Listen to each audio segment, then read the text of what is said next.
The most significant challenge that SMB market is going to have in 2025 is really knowing what they're going to do with the data, right? So the analytics piece, that's why you see things like, Snowflake, destroying earnings. You see, Power BI within the Azure environment and the SQL Server world.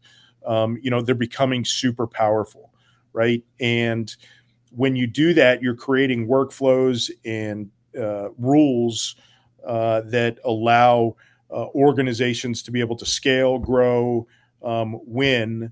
But when you don't have the staff to be able to do it, to create governance, to know what you want, the business doesn't know what you want, that can pose a challenge, right? So those challenges to the small and mid market is there's going to be a lot of things that are tried that fail. Okay. And there's going to be some things that people are going to get lucky on and they're going to turn out well. But the biggest challenge that the SMB market's going to have is people. Okay. What do the data scientists look like? What do the architectural folks look like within your organization? What are their capabilities? Can they build you out that data architecture? And they're going to have to turn to folks like us to be able to provide that to them. And that kind of goes back to the fractional question, right? These are things that you don't need full-time resources for in most organizations. In some organizations, you might need full-time resources. But the challenge is going to be as companies continue to, expand, explore new areas.